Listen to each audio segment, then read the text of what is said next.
Sometimes I think I might be the last human on Earth, which means I'm the last human in the universe. I know that's dumb. They can't have killed everyone. Yet. I see how it could happen, though, eventually. And then I think that's exactly what the others want me to see. Remember the dinosaurs? Well.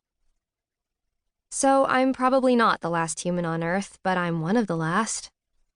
Totally alone, and likely to stay that way, until the fourth wave rolls over me and carries me down. That's one of my night thoughts.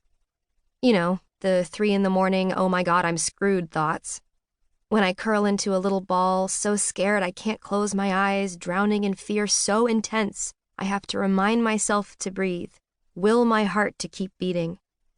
When my brain checks out and begins to skip like a scratched CD, alone, alone, alone, Cassie, you're alone.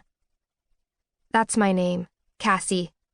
Not Cassie for Cassandra, or Cassie for Cassidy. Cassie for Cassiopeia, the constellation, the queen tied to her chair in the northern sky, who was beautiful but vain, placed in the heavens by the sea god Poseidon as a punishment for her boasting. In Greek, her name means, she whose words excel. My parents didn't know the first thing about that myth. They just thought the name was pretty. Even when there were people around to call me anything, no one ever called me Cassiopeia. Just my father, and only when he was teasing me, and always in a very bad Italian accent. Cassiopeia! It drove me crazy. I didn't think he was funny or cute, and it made me hate my own name. I'm Cassie! I'd holler at him. Just Cassie! Now I'd give anything to hear him say it just one more time. When I was turning 12, 4 years before the arrival, my father gave me a telescope for my birthday.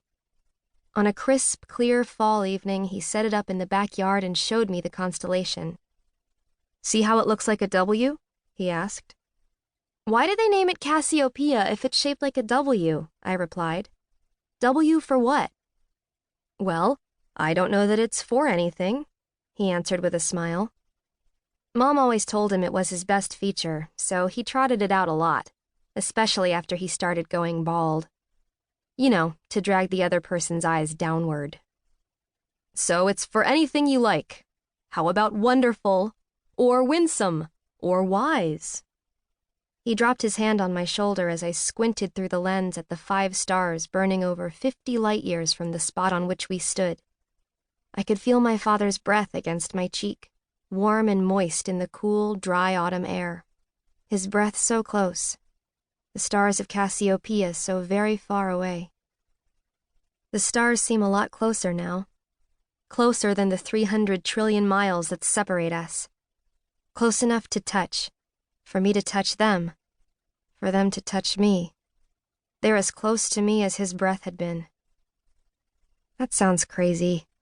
Am I crazy? Have I lost my mind? You can only call someone crazy if there's someone else who's normal. Like good and evil.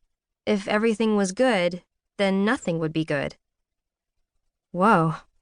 That sounds, well, crazy. Crazy. The new normal.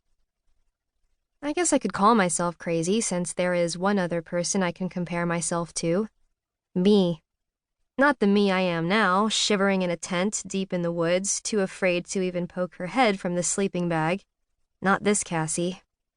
No, I'm talking about the Cassie I was before the arrival, before the others parked their alien butts in high orbit. The 12-year-old me, whose biggest problems were the spray of tiny freckles on her nose, and the curly hair she couldn't do anything with, and the cute boy who saw her every day and had no clue she existed. The Cassie who was coming to terms with the painful fact that she was just okay. Okay in looks. Okay in school. Okay at sports like karate and soccer.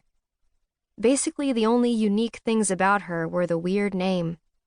Cassie for Cassiopeia, which nobody knew about anyway, and her ability to touch her nose with the tip of her tongue, a skill that quickly lost its impressiveness by the time she hit middle school. I'm probably crazy by that Cassie's standards.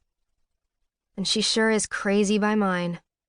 I scream at her sometimes, that 12-year-old Cassie, moping over her hair or her weird name or at being just okay. "What are you doing?" I yell. "Don't you know what's coming?" But that isn't fair. The fact is she didn't know, had no way of knowing, and that was her blessing and why I miss her so much, more than anyone, if I'm being honest. When I cry, when I let myself cry, that's who I cry for. I don't cry for myself. I cry for the Cassie that's gone.